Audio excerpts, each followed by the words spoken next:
Welcome CSC102 class to this narrated PowerPoint presentation of Computer Concepts software.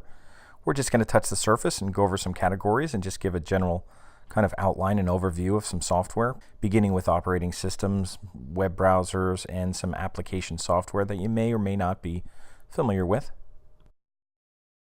The operating system is the first software that you'll encounter when you boot up your computer. It pretty much controls everything that runs your computer, including the look and feel, the way you start applications, the way you interact with system software, the way you save files. Everything that you do is controlled by what's called the GUI, your graphical user interface, that consists of menus, folders, icons, trash cans, all the interfaced elements that will pretty much guide you to doing what you have to do on a computer. Examples of operating systems on desktop computers include Windows, different versions. 10 is the latest. Also the Mac OS, OS X or OS 10. They're up to El Capitan and Sierra are the latest versions right now. And also Linux, which is an open source operating system. And also you'll see operating systems for phones like the Apple iOS, Google Android. And also Unix is an operating system that's used for servers. Even if you don't do a lot on a computer, you probably use a browser.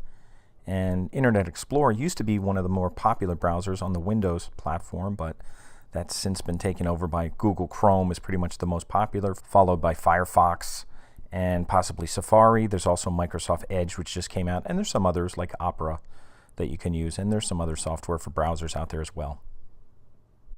Even for those not so computer savvy, you may have to be exposed to Office software because of its everyday use. Things like word processing programs, spreadsheets, presentation software, email programs, even database programs. Microsoft Office is up to version 2016. Also for the Mac, it's the same version. There's a version for Mac. And there's also some web-based versions like Office 365 for Microsoft, and Google Docs has a web-based version that you'll see kids in school using sometimes everything is pretty much saved in the cloud. And although they're not as much fun, these are the ones we're going to be focused on in this course for CSC 102. Software that I've spent a lot of years both teaching on and working on has been the Adobe Creative Suite, Photoshop, Illustrator, InDesign for print publishing, Dreamweaver for web, which isn't being used much for web anymore. People are using coding programs a lot more. Flash was very popular for animation and multimedia, and that's been kind of phased out a little bit as well. So Illustrator, Photoshop, and InDesign are still pretty strong as far as the graphic market, the print-based market, but there's a lot of other options out there for web and multimedia. For video editing software, I'm actually using Camtasia to edit my videos that I put up on YouTube for these courses. There's some other ones listed there that you'll see. Also for audio, Audacity is a great program for editing audio, which is free. And there's some 3D modeling and animation programs listed there like Maya, Blender, which is free, 3D Studio Max, and some other ones that you might have seen, SketchUp. Even AutoCAD, I guess, could be thrown in that category as well.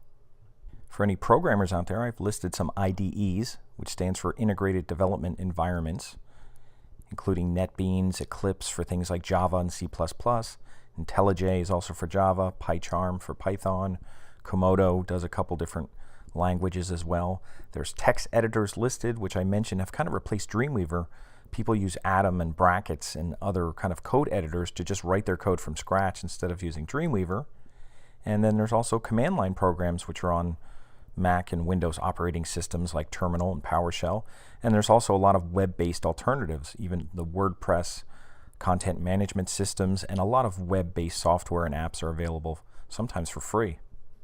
And speaking of web-based software, I've listed social media here, since a lot of people may use social media, which is really software that's kind of built into the browser. You'll see some icons here that may seem familiar. You'll see Twitter and Facebook, RSS feeds, Pinterest, Flickr, LinkedIn, Vimeo, Behance, Blogger, WordPress, and some other ones you might recognize from that list. Maybe you recognize them better than me, and you may be using some of them. So just wanted to mention them as well in case you could pick some of those out.